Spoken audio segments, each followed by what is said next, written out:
We learn ইনভেস্টিংয়ে আপনাদের স্বাগত।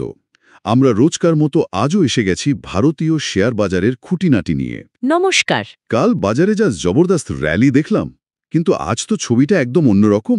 Nifty 24,600 এর নিচে আর সেন্সেক্স প্রায় 1300 পয়েন্টস পড়ে গেল। হ্যাঁ, বাজার বেশ ভলেটাইল ছিল বলতে হবে। তো আজকের এই উই লার্ন ইনভেস্টিংয়ের আলোচনায় আমরা এই বিষয়গুলোই একটু সহজ করে বোঝার চেষ্টা করব। একদম।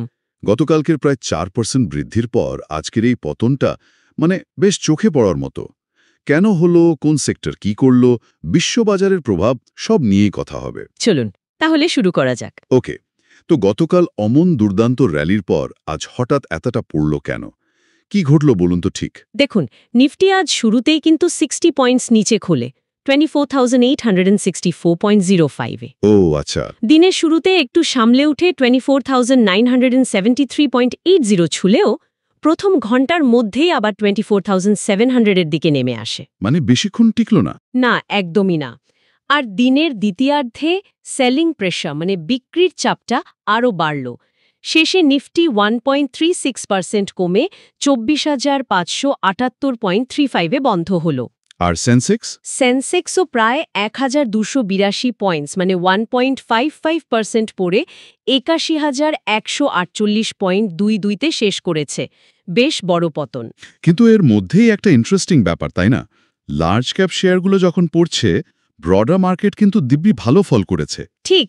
এনএসইতে দেখলাম 1948টা শেয়ার বেড়েছে, পড়েছে মোটে 937টা।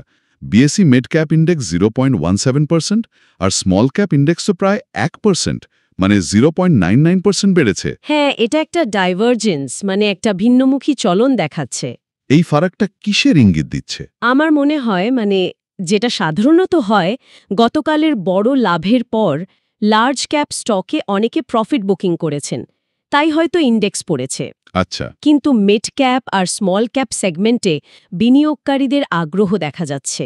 হতে পারে কিছু কোম্পানির ভালো Q4 রেজাল্টস এসেছে বা অন্য কোনো খবর আছে।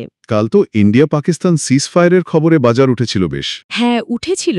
আজকের পতনটা হয়তো তার কনসলিডেশন, কিছুটা থিতু হওয়া, অথবা অন্য কোনো গ্লোবাল ফ্যাক্টর, যেমন ধরু ইউএস চায়না ট্রেড নিয়ে জল্পনা, সেটাও কারণ হতে পারে।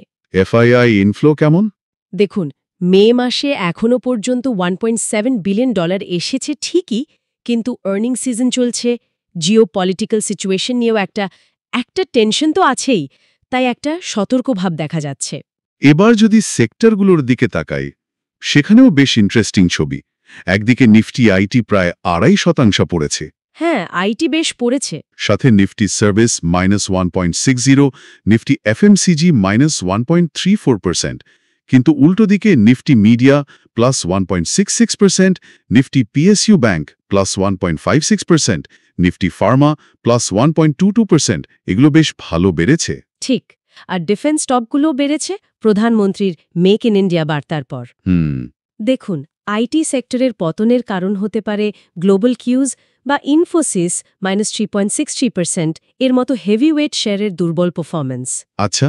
অন্যদিকে পিএসইউ ব্যাংক বা ফার্মা সেক্টরের বৃদ্ধিটা হয়তো সেক্টর স্পেসিফিক কোনো ভালো খবর বা ভালো ফলাফলের জন্য। ওই যে ওষুধের দাম নিয়ে ট্রাম্পের নির্দেশের কথাটা উঠল। হ্যাঁ, ওই বিষয়ে কিরণ মজুমদার শাহ যা বলেছেন বায়োকনের, সেটা বেশ গুরুত্বপূর্ণ। উনি মনে করছেন ভারতের কোম্পানিগুলো হয়তো তেমন প্রভাবিত হবে না। আর ডিফেন্স সেক্টরের বৃদ্ধি তো বোঝাই যাচ্ছে। জিওপলিটিক্যাল সিচুয়েশন আর সরকারি নীতি। উই লার্ন ইনভেস্টিং কিন্তু এই সেক্টরগুলোর ওপর সবসময় নজর রাখে। অবশ্যই।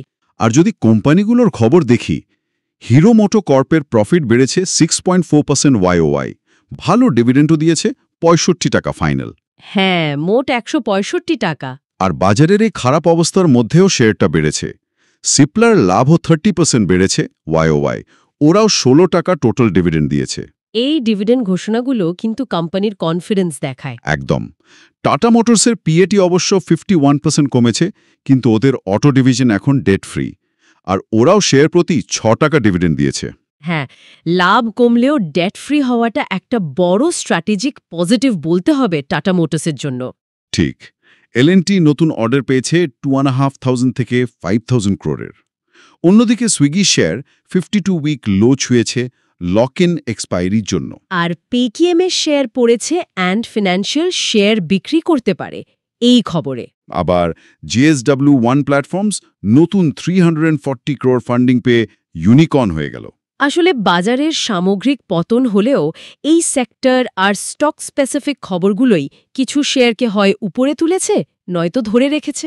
তাহলে সব মিলিয়ে আজকের বাজারের মূল নির্যাসটা কি দাঁড়ালো? একটা মিশ্র ছবি, লার্জ ক্যাপস নিচে কিন্তু ব্রডার মার্কেট উপরে। প্রফিট বুকিং একটা বড় কারণ, তাই তো? ঠিক তাই। এর সাথে যোগ করতে হবে US চায়না ট্রেড ট্রুস বা বাণিজ্য চুক্তি নিয়ে যে একটা আশার আলো দেখা যাচ্ছে। সেটার কি প্রভাব?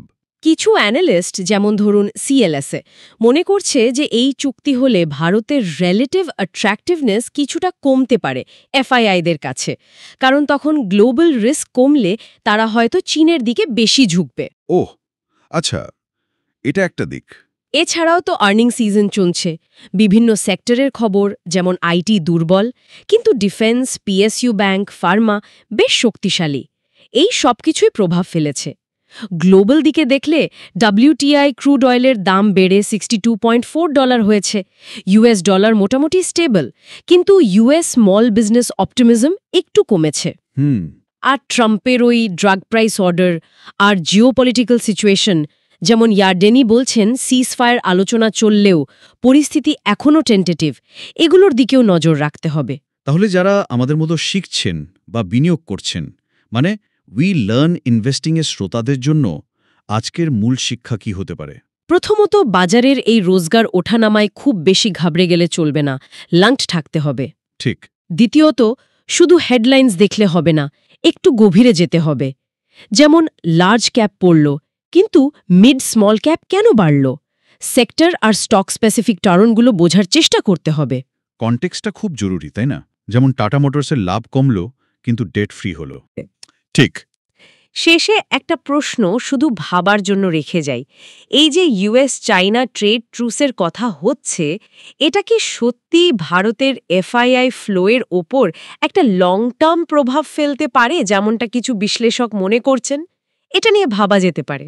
অবশ্যই ভাবার মতো বিষয়। আজকের মতো আলোচনা তাহলে এখানেই শেষ করছি। আশা করি উই লার্ন ইনভেস্টিংয়ের এই বিশ্লেষণ আপনাদের কাজে এসেছে। ধন্যবাদ আমাদের সাথে থাকার জন্য। উই লার্ন ইনভেস্টিংয়ের তরফ থেকে জানাই ধন্যবাদ।